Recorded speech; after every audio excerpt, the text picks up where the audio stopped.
Kalau dibaptis udah nggak boleh vaping, nggak boleh ngerokok. Pertanyaan itu langsung saya balik. Semua perintah Tuhan adalah berkat terindah dalam hidup kita. Amin Bapak Ibu Saudara. Jangan taruh rasa curiga. Kingdom mentality itu bisa nangkap hatinya raja. Bukan hanya jadi pesuruh saja. Pesuruh raja disuruh ini itu, yes man. Tapi kita bisa nangkap hatinya. Kita nangkap pikirannya. Karena saya mikir loh, kenapa harus pelihara hari Sabat? Nggak gitu nanti gagal ginjal. Coba kerja 7 hari seminggu, 365 hari setahun.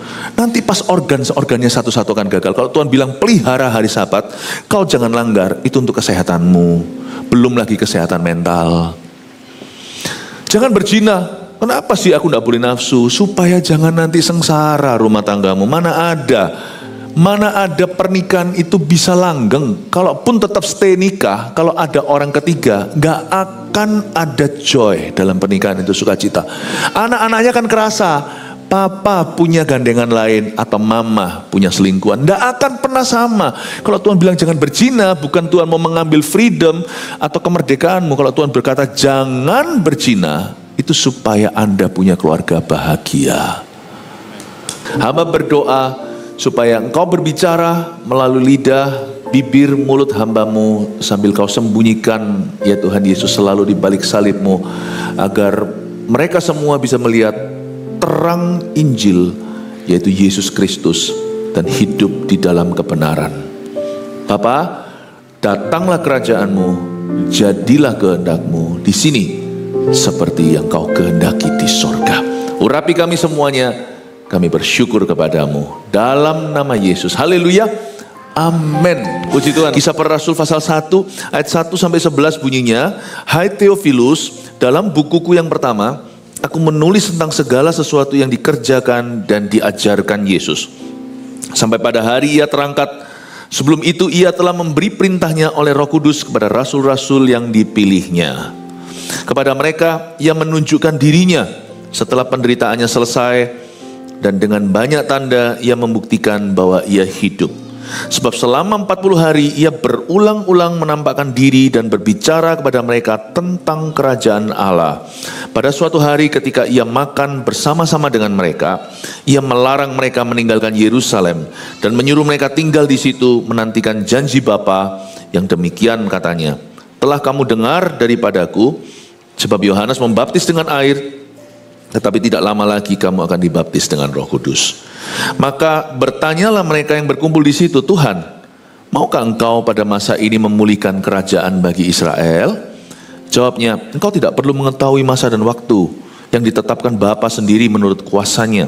Tetapi kamu akan menerima kuasa kalau Roh Kudus turun ke atas kamu, dan kamu akan menjadi saksiku di Yerusalem dan di seluruh Yudea dan Samaria dan sampai ke ujung bumi. Sesudah ia mengatakan demikian, terangkatlah ia, disaksikan oleh mereka, dan awan menutupnya dari pandangan mereka. Ketika mereka sedang menatap ke langit waktu ia naik itu, tiba-tiba berdirilah 2 orang yang berpakaian putih dekat mereka, dan berkata kepada mereka, hai orang-orang Galilea, mengapa kamu berdiri melihat ke langit? Yesus ini yang terangkat ke sorga, meninggalkan kamu, akan datang kembali dengan cara yang sama seperti kamu melihat dia naik ke sorga. Theophilus, ayat 1. Hai Theophilus, dalam bukuku yang pertama aku menulis tentang segala sesuatu yang dikerjakan dan diajarkan Yesus. Theophilus ini adalah figur misterius. 2 buku di Alkitab dituliskan untuk beliau. Theophilus ini kita tidak tahu pasti karena Alkitab tidak memberikan perinciannya, tetapi tradisi gereja mencatatnya sebagai seorang Roman governor, sebagai seorang gubernur Itali seperti Pontius Pilatus. Jadi ini orang penting. 2 buku ditulis untuk dia. Ini adalah buku kedua. Buku pertama adalah kitab Injil, yaitu kitab Lukas. Ditulis dua-dua oleh seorang dokter, Dr. Lukas namanya. Theophilus ini gak tahu sepenting apa, kenapa dokter ini menuliskan Lukas 16 pasal dan Kisah Para Rasul 28 hanya untuk 1 orang. Dia mungkin seperti Cornelius ya, yang akan saya bahas siang nanti. Orang ini mungkin punya influence, pengaruh cukup besar. Jadi Dr. Lukas mencatat, menulisnya. Saya bacakan aja, nggak usah dibuka. Kitab Lukas ya, Injil Lukas bunyinya begini, ayat 1 sampai 4. Theophilus yang mulia, banyak orang telah berusaha menyusun suatu berita tentang peristiwa-peristiwa yang telah terjadi di antara kita. Ada kata Theophilus yang mulia, your honor, berarti orang ini pasti kedudukannya tinggi, orang Italia. Seperti yang disampaikan kepada kita oleh mereka yang dari semula adalah saksi mata dan pelayan firman, kata Lukas. Karena itu setelah aku menyelidiki segala peristiwa itu dengan seksama dari asal mulanya. Jadi Dr. Lukas itu seorang yang ilmiah. Dia bukan orang yang superstisi.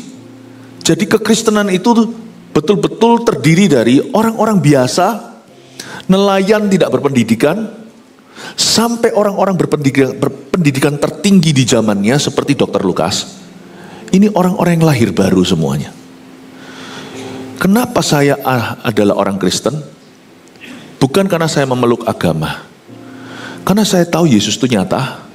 Dan terlalu nyata perubahan hidup dari atas sampai bawah. Dari orang biasa sampai luar biasa. Orang-orang yang menyerahkan hidupnya kepada Tuhan. Saya tidak perlu survei dulu. Waktu saya terima Yesus 32 tahun lalu, itu pengalaman pribadi. Gak ada orang yang beritahu. Gak ada orang yang suruh. Saya nggak riset dulu siapa saja yang sudah Kristen sebelum saya. Kita semua masuk dalam kerajaan Allah itu karena kasih karunia. Karena suatu hari Tuhan mengetuk pintu dan Roh Kudus memenangkan kita. Tapi setelah saya masuk di dalamnya, saya sadari, wow, dari worker sampai lawyer, dari judge, hakim sampai terdakwa, dari yang dipenjara sampai aparatnya, dari jenderal hingga sersan, dari pengusaha UMKM kecil sampai konglomerat, dari orang yang konglomerat sampai orang yang menganggap dirinya melarat, ikut Yesus semuanya dan mencintai Tuhan. Saya telah menemukan agama saya yang tepat, karena saya tidak memeluk sebuah agama. Bagi saya jalan keselamatan. Dan Theophilus ini diinjili oleh seorang dokter, 2 kali dituliskan dan secara ilmiah diperinci. Saya ulangi lagi ayat 3 di Injil Lukas ya, pasal 1 ayat 3. Karena itu setelah aku menyelidiki dengan peristiwa itu, dimunculkan juga luar biasa ini ya, multimedianya bisa ngikuti saya padahal saya nggak rencana. Karena itu setelah aku menyelidiki segala peristiwa itu dengan seksama dari asal mulanya, menceritakan pertobatan Lukas sendiri. Dia sendiri itu waktu zaman Yesus nggak entah di mana, nggak terdengar tuh Lukas. Tapi nantinya di zaman Paulus, Lukas ini bertobat. Dia dari awal mulanya menyelidiki. Dia bukan seperti 12 rasul anak domba yang bertemu Tuhan muka dengan muka. Dia seperti kita, yang ketemu Tuhan secondary, yang ketemu Tuhan itu secara tidak langsung. Aku mengambil keputusan, bukan hanya bertobat secara pribadi, tapi membukukannya dengan teratur bagimu. Saya suka baca Injil Lukas. Injil Lukas beda dengan Injil Markus. Mirip-miripnya ada. Ada mujizat Yesus yang ditulis di Injil, salah satu dari 4 Injil yang tidak ditulis di Injil yang lainnya. Cerita tentang Natal juga sama, saling melengkapi itu. Orang Majus tidak semua kitab Injil ada. Tapi Injil Lukas itu paling teratur. Kalau ngomong soal penyakit yang disembuhkan itu sangat diagnosa. Sangat diagnosa. Ya yang jangan heran lah yang nulis dokter. Markus itu anak muda yang pernah berontak itu loh. Markus itu, Yohanes Markusnya kemenakan Barnabas itu loh, yang gara-gara dia itu berantem Paulus sama rekan sekerjanya Barnabas. Matius itu pemungut cukai, dulu itu tukang pajak, dia bertobat. Seperti Sakeus. Yohanes ya terang-terangan orang yang paling dicinta di antara murid-murid Tuhan. Kalau saya baca Injil Lukas, saya pernah membaca Injil Lukas, setelah kelar saya langsung baca Kisah Para Rasul. Karena dua-dua ini ditulis secara kronologis untuk satu pribadi, satu individu namanya Theophilus, yang kemungkinan seorang gubernur Italia. Supaya engkau dapat mengetahui, ayat 4, bahwa segala sesuatu yang diajarkan kepadamu sungguh benar. Bahwa Injil yang diberitakan ke kamu itu benar, betul-betul benar. Kembali ke Kisah Para Rasul pasal 1. Hai Theophilus, dalam bukuku yang pertama aku menulis tentang segala sesuatu, perhatikan ini, yang dikerjakan dan diajarkan Yesus. Ada 2 hal Yesus tidak pernah berubah, pengajarannya dan pekerjaannya. Jangan jadi orang Kristen yang hanya ngalami mujizat lalu kejar-kejar berkat, karena itu tidak dikenan. Itu tidak benar. Tapi juga jangan jadi orang Kristen yang hanya word based, yang isinya hanyalah teori belaka atau firman-firman. Loh, jangan salah sangka loh, saya cinta firman setengah mati saya. Ya, setengah hidup. Mati-matian saya cinta firman. Saya nggak kalah mungkin, ngomong gini bukan berbangga, tapi dengan siapapun di antara Anda sekarang mungkin saya baca Alkitabnya unda-undilah, ginilah taruhlah begitu aja 11-12 dengan orang yang terbanyak baca firman di sini. Tapi saya tidak punya roh Farisi. Karena hidupku bukan word based. Meskipun fondasiku adalah firman, itu batu karang yang teguh. Kalau enggak, kau bangun hidupmu di atas dasar pasir. Kalau pernikahan Anda tidak dibangun di atas dasar firman, pasir itu. Karirmu dan sebagainya. Tapi saya tidak hanya word based Christian. Kekristenan itu harus dialami, dihidupi, menghidupi kekristenan dan iman. Karena itu jangan jadi orang Kristen yang hanya mau pengajaran Yesus tapi tidak mau pekerjaannya. Pekerjaan Yesus itulah perkara-perkara supranatural. Bukankah Yesus berkata, kalau kamu percaya sama aku, kata Yesus pada muridnya, kamu akan melakukan pekerjaan yang aku lakukan, bahkan lebih besar. Jangan jadi orang Kristen yang tradisional, tapi jadi orang Kristen yang sungguh-sungguh alami Kristus. Alami Kristus itu tidak tentu alami hanya berkatnya, tapi juga alami penderitaannya dan tidak ngomel waktu kita melaluinya. Belajar kita imani, belajar kita hidupi yang kita yakini. Kalau kita percaya Tuhan ada dalam penderitaan kita, kita akan bersyukur dalam segala keadaan dan melihat tujuan kekal di dalamnya. Dan ketika kita berdoa, kita harus minta percaya. Kalau kita percaya, kita minta, kita pasti memperolehnya. Mari kita yakin dengan iman bahwa mujizat masih terjadi, kuasa Tuhan berlaku hingga hari ini. Jangan hanya mau pengajaran Yesus. Yesus tidak berubah, Yesus tidak pelin-pelan. Pengajarannya dulu sekarang selama-lamanya tetap sama. Orang bisa otak-atik gonta-ganti pengajaran Yesus, bahkan pengkhotbah yang tidak disiplin. Yesus tetap tidak bergeser. Pengajarannya tetap. Alkitab tidak berubah, mau versi apapun juga. Tapi jangan berhenti di sana. Pekerjaannya. Belajar rindukan pekerjaannya. Lord, I want to experience you. Aku ingin mengalamimu. Di tahun yang baru 2025, aku ingin mengalami Tuhan dalam dunia kerjaku. Itu bukan berarti selalu kita itu selalu mengalami yang kita inginkan. Bukan berarti kalau kita alami Tuhan dalam pekerjaan kita itu melulu berkat, tidak juga. Itu iya, tapi bukan hanya itu. Tapi aku ingin mengalami kepenuhanmu seperti kata Paulus. Aku ingin dipersatukan dengan kematianmu dan aku ingin mengalami kebangkitanmu. Yang kurindukan adalah mengenal dia. I want to experience you in my marriage. Aku ingin mengalamimu di dalam pernikahanku. Dalam pekerjaan Tuhan, dalam pernikahan seseorang itu juga termasuk ketika kita itu kesel. Tuhan itu kerjakan roh pengampunan sehingga kita bisa saling memaafkan dan saling menerima. Nggak hanya itu, pekerjaan Tuhan dalam pernikahan seseorang itu juga cara dia parenting anak-anaknya itu. Benar-benar dia aplikasikan kebenaran. Tuhan memberi kita kuasa, memberi kita hikmat. I want to experience you in my ministry. Aku percaya ya Tuhan Yesus, semua yang kutanam kau akan tumbuhkan. Jangan berhenti sampai pengajaran, tapi juga segala sesuatu yang dikerjakan. Hai Theophilus. Theophilus itu bagus. Kata Theophilus itu artinya temannya Tuhan atau sahabat Allah. Siapa di sini ya yang namanya Theophilus? Adakah Bapak Theophilus? Ada? Nggak ada ya? Bapak Theo? Oh nggak ada ya? Luar biasa ya. Pasti ada, tapi mungkin malu-malu tidak angkat tangannya. Padahal sudah disediakan loh, kalau siapa yang angkat tangan nanti pulang dapat mobil orang sebelahnya. Hai Theophilus, hai sahabat Allah.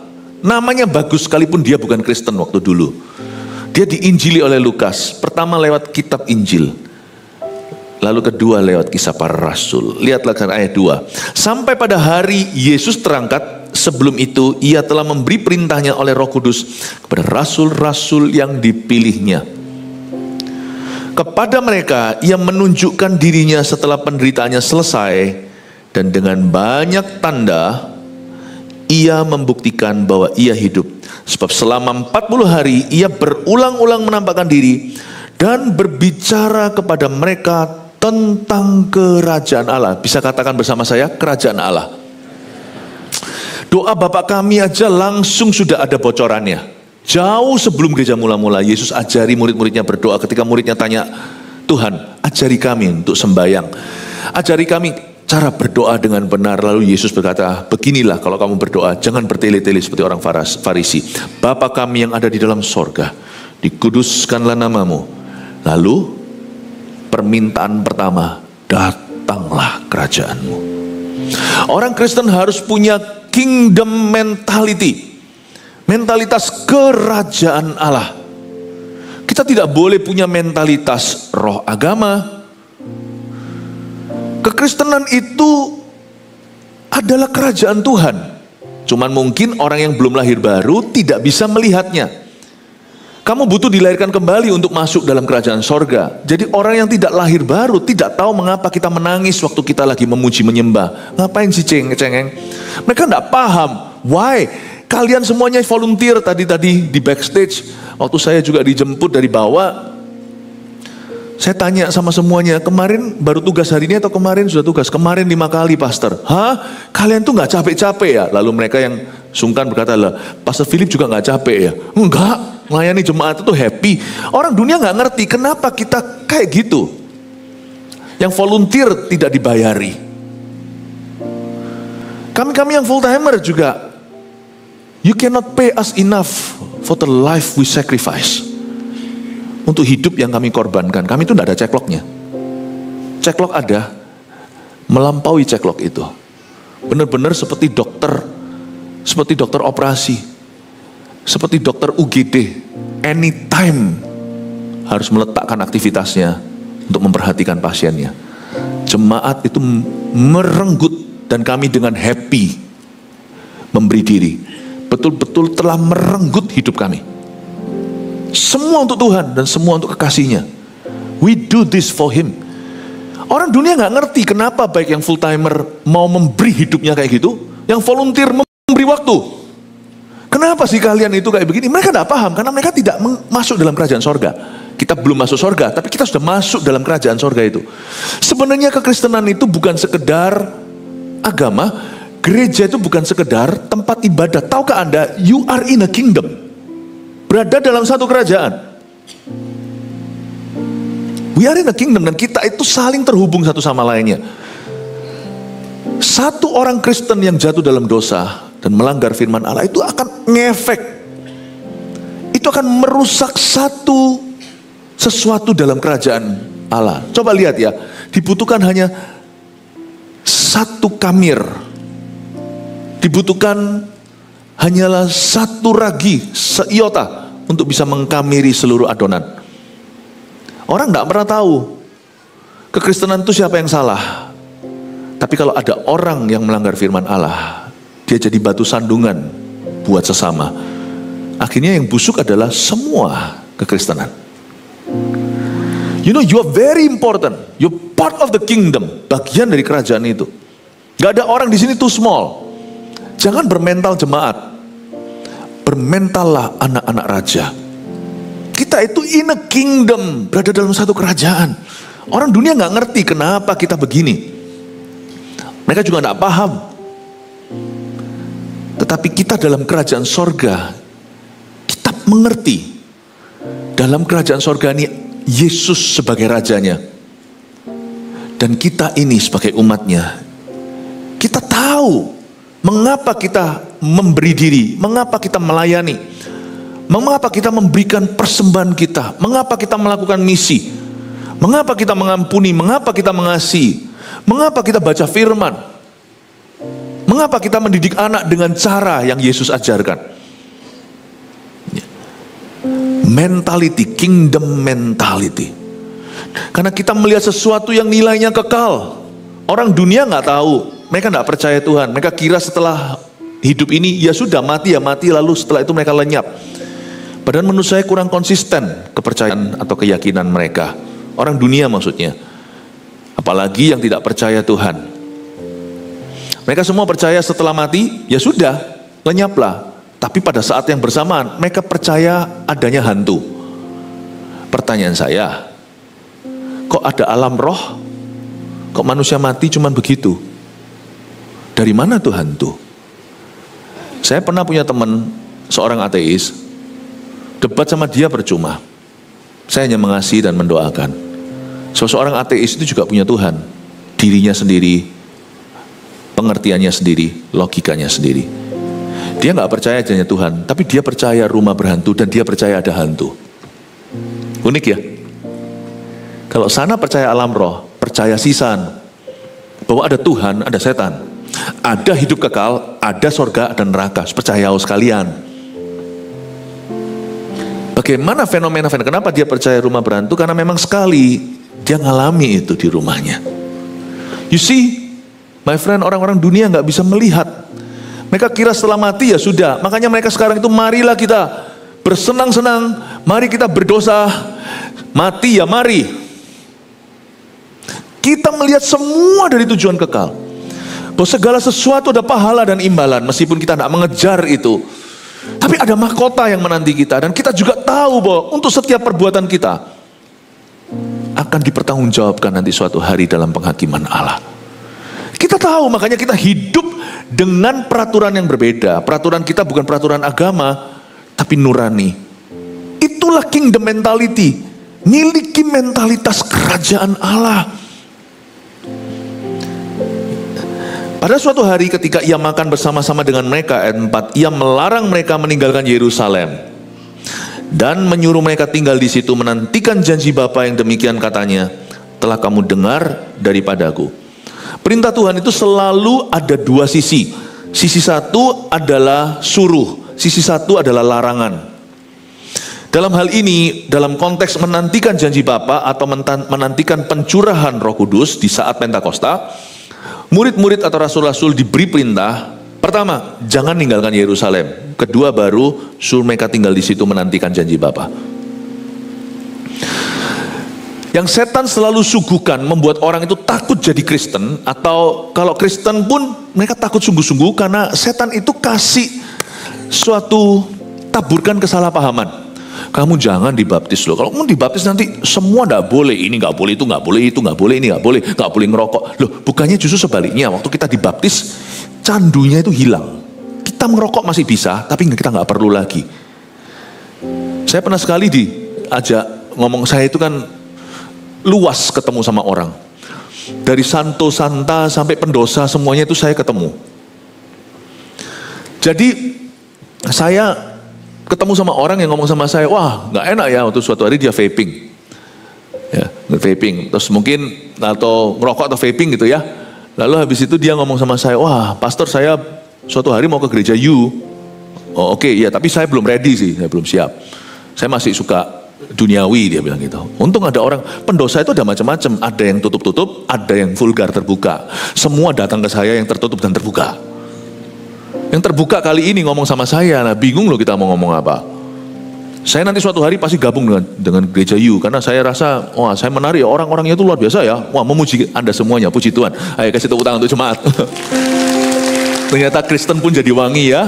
Nggak semua jemaat GMS itu sudah lurus, tetapi saya melihat ada banyak kesaksian yang indah. Ayo terus Ciayo, lanjutkan. Dia bilang, saya suatu hari saya melihat, wah jemaatnya gini ya, jemaatnya gini, wah jemaatnya baik sekali, wah jujur lagi apa segalanya. Ya, puji Tuhan. Saya belum tanya sama dia, how about you, ya kan?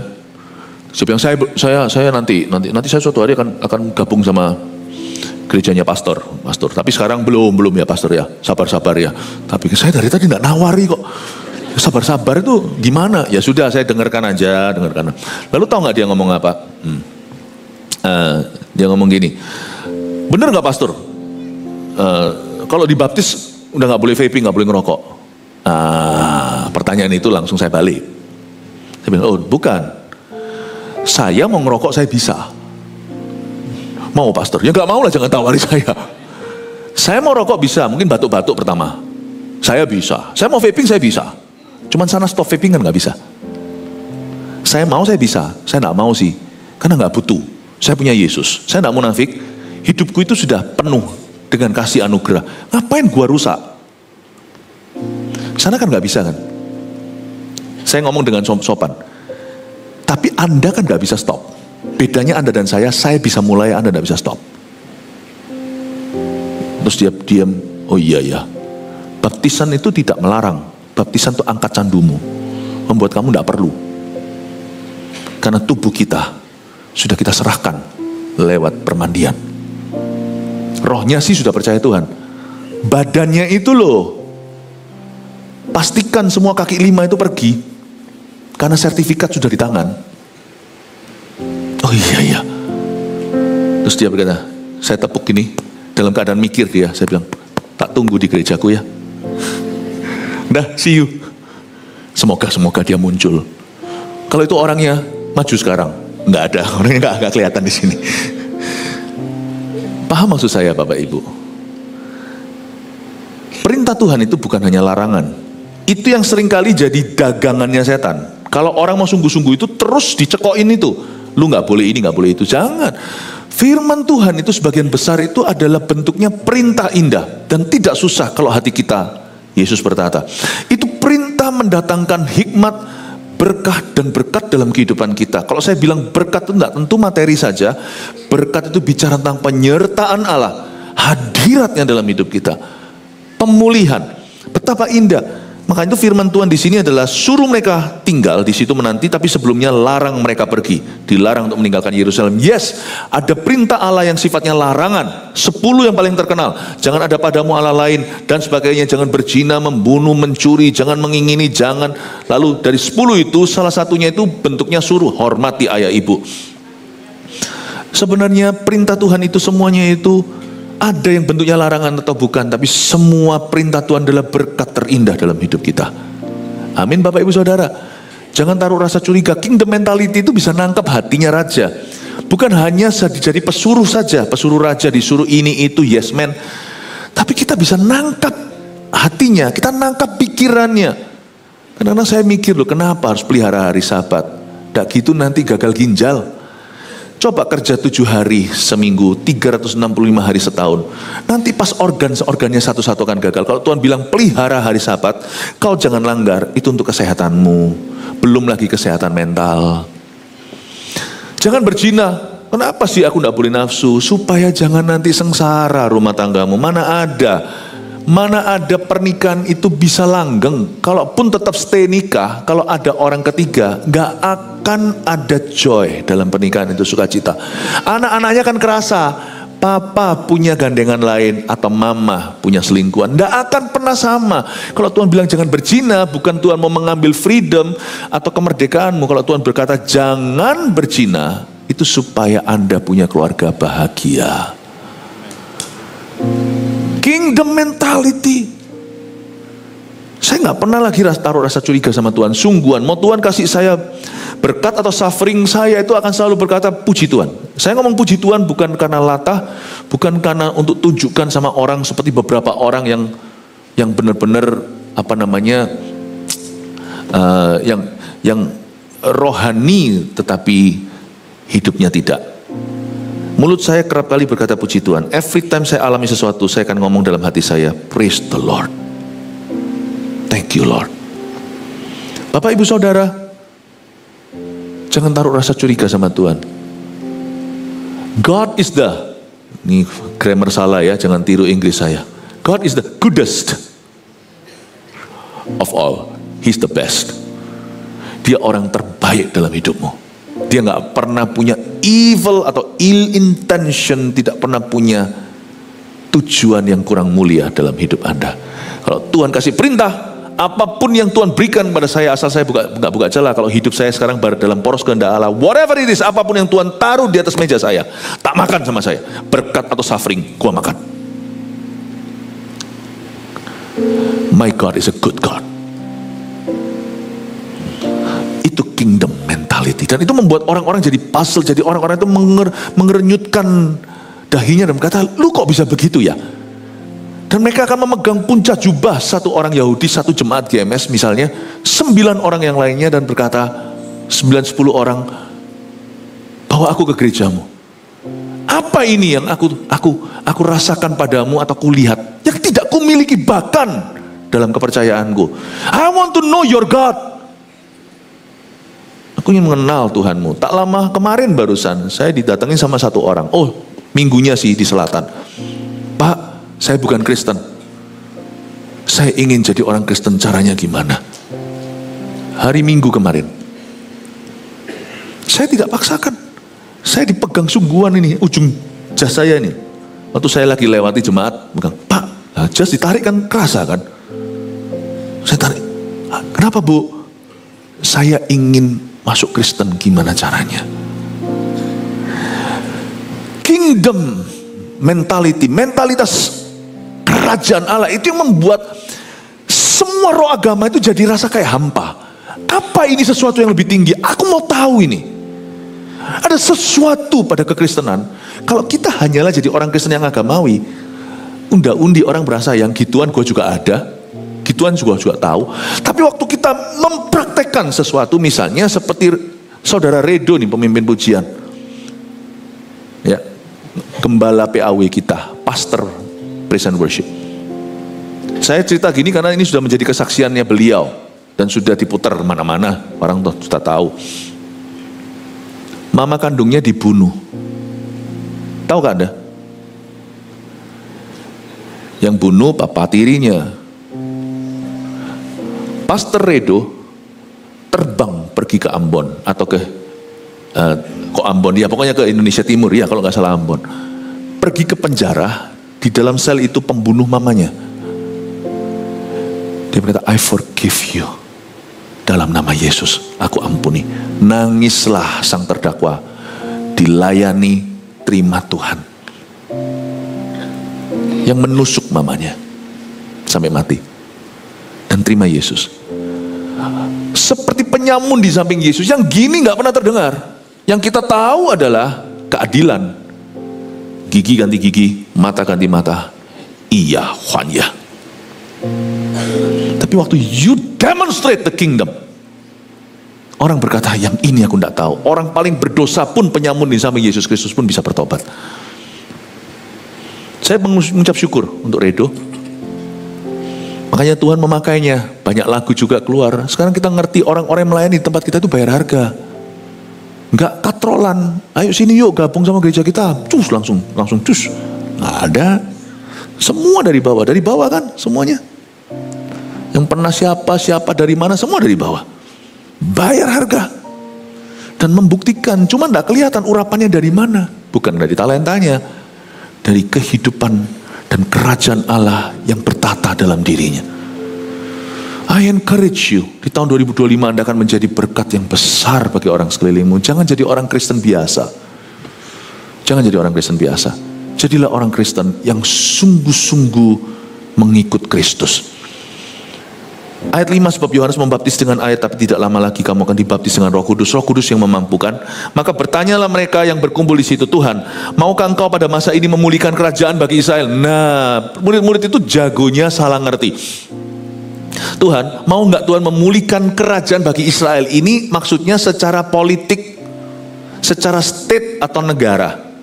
Zaman itu kan mereka dijajah Roma. Jadi murid-murid Yesus itu punya selera dan punya agenda nasionalisme mereka. Kapan Tuhan Israel itu bisa merdeka dari jajahan Roma? Kapan dia bisa menjadi sebuah negara? Yesus tidak menolak loh ya. Ayat 7, engkau tidak perlu mengetahui masa dan waktu yang ditetapkan Bapa sendiri menurut kuasanya. Yesus tidak menolak, tapi Yesus hanya memberitahu nanti ada waktunya, tapi Bapa yang tahu. Dan kita semua tahu dalam sejarah 1948 dibantu Inggris, orang-orang Yahudi punya negara sendiri namanya The State of Israel yang sekarang lagi perang. Tapi Yesus tidak tertarik. Yesus berkata nanti itu Bapak yang ketahui waktu dan masa. Kamu gak usah urusi itu. Orang Kristen itu punya urusan lebih tinggi, karena negara apapun di dunia ini suatu hari semuanya bubar waktu Tuhan datang kembali. Percayalah di sorga kita tidak akan membawa bendera nationality manapun di dunia. Kita hanya punya satu status, anak-anak Allah, anak-anak raja. Dari berbagai macam bangsa bahasa, membawa palem, membawa harpa. Kitab Wahyu menjelaskan tidak terlalu banyak, tapi cukup untuk kita ketahui bahwa di sorga kita masih akan memelihara keunikan kita, namun kita tidak tahu nanti tampangnya seperti apa. Setiap orang akan kenal dia siapa, dia akan tahu satu sama lainnya.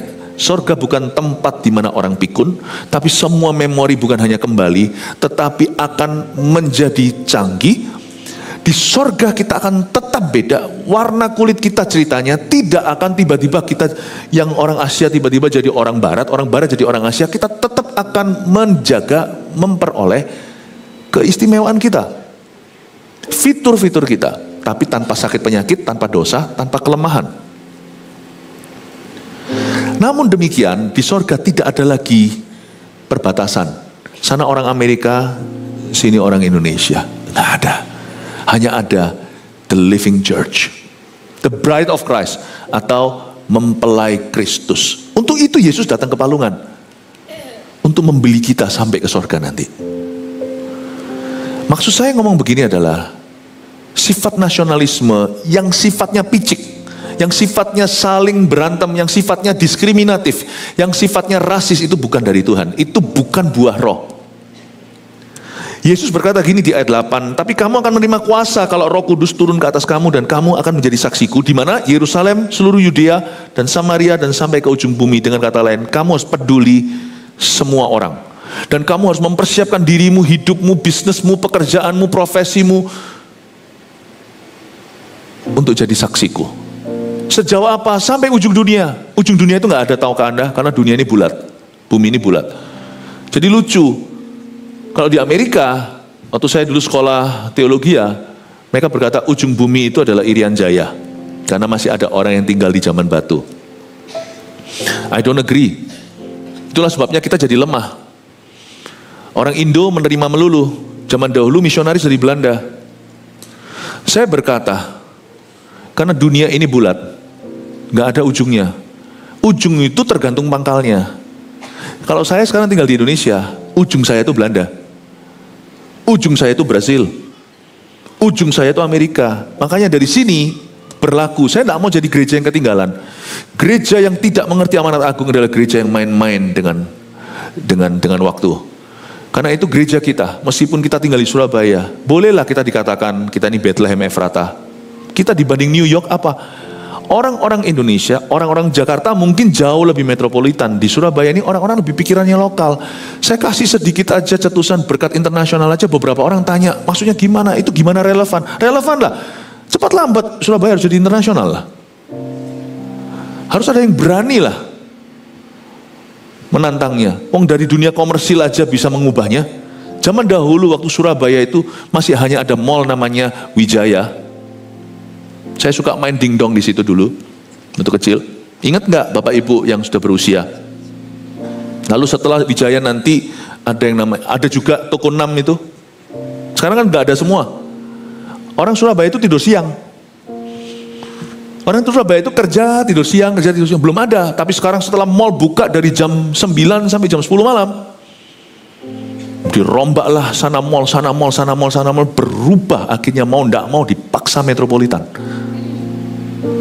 Ya kan, kalau bicara secara ekonomi harus ada pionernya yang memaksa. Gereja tidak boleh mengerdilkan, gereja itu harus jadi trendsetternya. Saya tekankan orang Surabaya, Surabaya Timur juga, jangan menjadi Surabaya tertidur. Saya tidak ajarkan kita menjadi achiever atau mencapai sesuatu ambisius, bukan. Tapi ujung bumi itu tidak ada. Siapa yang berani mengadopsi visi ini, itulah yang akan Tuhan upgrade nanti. Makanya bukannya kita akan menerima hanya misionaris dari Belanda. Sekarang gereja kita pertama di Eropa itu di Rotterdam. Saya kirim ke sana. Hamburg buka kemarin penuh sekali, saya dikirimi foto banyak orang-orang Jerman. Lalu tahukah kita sudah ada GMS di Belgium? Orang-orang tanya sama saya, kok nekat ya pendeta ini? Kok nekat ya gereja ini? Apa sih itu? GMS itu apa sih? Gemes. Kok berani? Semuanya itu di sini menerima kita utus ke sana, dan bukan untuk orang Indonesia saja. Bermula selalu dari Yerusalem, Yudea, Samaria, orang sendiri, lalu ke ujung bumi. Saya bilang ujung dunia bukan di Irian Jaya. Gereja kami yang di Irian Jaya cepat lambat akan kirim misionaris ke Afrika. Tunggu aja waktunya. Kalau kita saling kirim begitu, spider webnya jadi. Menang tuh seluruh bumi. Tapi kalau kita selalu bermentalitas, ayo kirim misionaris, ayo kirim misionaris. Surabaya kan terus tidur siang. No. I've shown you, bukan drive yang salah. Tidak ambisius untuk kaya. Drive untuk jiwa itu dari Tuhan datangnya. Hai Theophilus, Lukas tulis pada gubernur. Lukas sendiri bukan orang Yahudi. Satu-satunya dari seluruh penulis Alkitab yang non-Jewish atau yang tidak Ibrani itu Dr. Lukas. Yang jadi kompanionnya Paulus di missionary journey atau di perjalanan misinya Paulus. Lukas ini menuliskan, dia rasa happy diterima oleh Yesus. Diterima, dia tuliskan, lihat ya, ini orang non-Israel yang dijamah, nginjili sesama non-Israel, orang Itali dan berkedudukan tinggi. Hai Theophilus yang mulia, ayo terima Yesus. Luar biasa. Yesus itu sungguhan cinta semua bangsa. Dan Yesus harus pakai seseorang di Yerusalemnya. Kenapa negara-negara barat dulu maju? Karena mereka benar-benar serius dengan amanat agung. Mereka maju. Mengapa Korea maju? Mereka serius. Pengirim misionaris terutama. Tahun ini sudah berubah. Dulu Korea. Tapi sekarang tidak ada lagi ambasador Injil, sekarang lebih ambasador K-pop. I think sekarang waktunya Indonesia.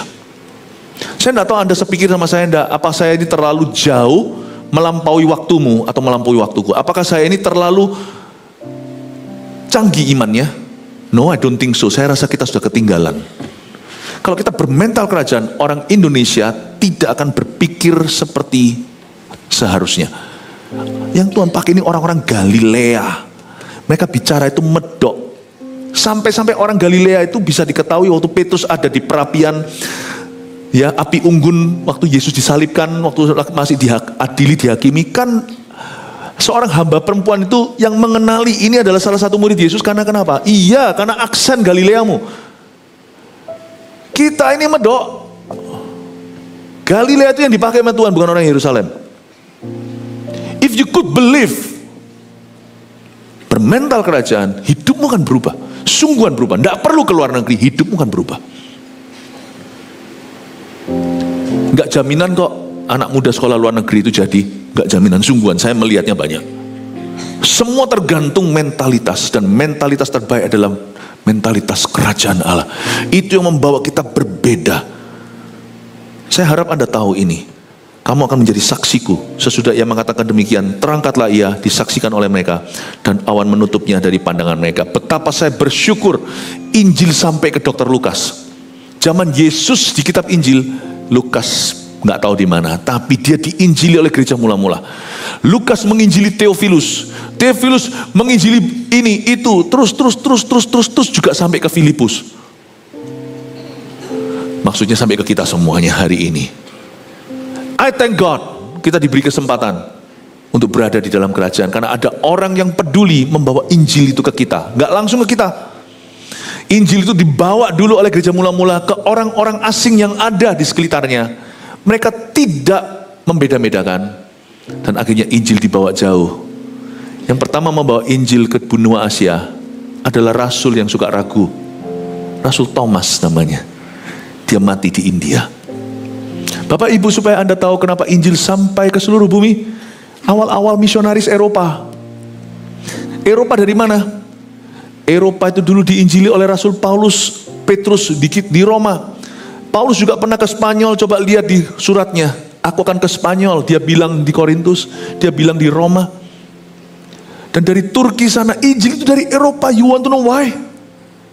Itu adalah taburan gereja mula-mula sampai ke kita. Saya berdoa di dalam nama Yesus, tahun 2025 menjadi tahun upgrade dalam kehidupan Anda. Yang penting jadilah saksi. Apapun yang kau lakukan Bapak Ibu, mau bisnis kayak, mau kerjalah apapun, selalu pikirkan Aku harus jadi saksi Kristus di bidangku. Bener loh.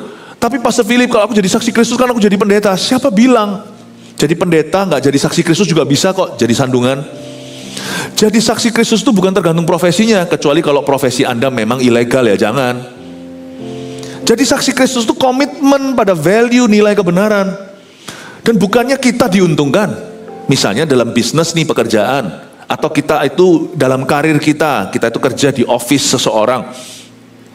Dengan pikiran aku harus jadi saksi bagi Tuhan, itu menguntungkan dirimu sendiri loh. Kok bisa? Otomatis kita orangnya reliable, bisa dipercaya. Otomatis kita orangnya akan mengerjakan tugas kita di mil kedua, bukan mil ke-1, bukan asal-asalan. Otomatis pekerjaanmu jadi bagus. Kalau itu bisnis, kita jujur, bisa dipercaya, semua kongsian, semua supplier, semua vendor akan suka kerja sama-sama kita. Orangnya cengli sekali. Bukannya orang yang mau jadi saksi Kristus di bidang pekerjaannya itu justru menguntungkan dia. Daripada kalau orang nggak peduli lah, aku jadi saksi Kristus, terserah aku Kristen, aku sandung aja sana sini. Gua jak uang orang itu, jak uang orang ini. Nanti mana ada sih, pernah lihat nggak orang suksesnya langgeng dengan cara begitu? Nggak ada. Cepat lambat semua orang akan tahu reputasinya dan semua menghindar. Nggak ada orang yang genah mau kerja sama-sama dia. Yang rugi siapa? Jadilah saksi Kristus, carilah dulu kerajaan sorga dan kebenarannya. Apapun yang Anda kerjakan 2025, pikirkan satu ini. I must equip myself to be. Aku harus memperlengkapi diriku untuk menjadi saksi Kristus di mana Tuhan tempatkan. 3 poin sini, we're done, kita selesai. Theophilus, kita pelajari sesuatu, pesan Natal yang tidak hanya palungan. Pertama, Yesus cinta semua bangsa di dunia. Terbukalah. Mungkin bagi Surabaya 10 tahun lagi mungkin sebagian, semua kita akhirnya bisa mengerti apa yang saya maksudkan. 10 years mungkin. Saya ingat waktu zaman dulu saya ngomong tentang pentingnya pelayanan muda-mudi. Orang-orang belum ngerti. Kami seolah bekerja sendiri. Anak-anak kecil, ngapain sih? Sekarang orang-orang mulai memahami. Mungkin sekarang yang saya katakan 10 tahun kemudian, mungkin banyak orang akan mulai memahami. Ya, Yesus cinta semua bangsa di dunia. 2, nasionalisme bukanlah buah roh. Jadi kalau misalnya sepak bola Indonesia lawan Vietnam, Anda tidak usah adakan prayer meeting. Karena di Vietnam kalau ada orang benar juga kan bingung jadi Tuhan. Kalau di sana orang Kristen di Vietnam berdoa supaya timnya menang, di Indonesia juga supaya timnya menang, ya Tuhan harus dengarkan mana? Kan seharusnya ada yang kalah atau mau matchnya draw. Nasionalisme itu bukanlah buah roh. Jangan doa buat yang begitu. Zaman dulu pernah sekali waktu Mike Tyson lawan Evander Holyfield itu beberapa orang Kristen yang ada di Amerika, beberapa teman-teman saya kata, we are all praying supaya Holyfield gimana? Karena Mike Tyson kepercayaan Holyfield itu orang Kristen. Saya bilang, lu orang ngapain doa yang gitu? Saking gak ada amanat agungnya kali. Biarinlah the fittest yang menang. Ya Tuhan daulat, udah gak usah ikut-ikut yang gitu. Tapi Tuhan itu suruh kita ngurus ini loh. Lu orang gak usah peduli kapan engkau akan memulihkan kerajaan bagi Israel. Yang gituan itu gak usah dipedulikan. Yang penting ini loh, kamu menerima kuasa. Engkau tidak perlu tahu masa dan waktunya, tapi kamu harus tahu satu hal ini. Kamu akan menerima kuasa untuk jadi saksiku. That's your problem. Itu masalahmu, itu problemmu, itu tantanganmu, itu tugasmu. Yang bukan yang begitu, ini tugasmu. Jadilah saksi. Nasionalisme bukanlah buah roh. Ya. 3, persiapkan diri untuk jadi saksi Kristus sampai ke ujung bumi. Udah simpel aja pesan Tuhan di hari Natal ini, supaya kita semuanya mempersiapkan diri. Tahun 2025 kita semua akan jadi saksi Kristus Yesus yang jauh lebih efektif lagi di tempat kerja kita. Love you so much. Yuk maju dalam Tuhan. Merry Christmas to you. Mari kita semua bangkit berdiri.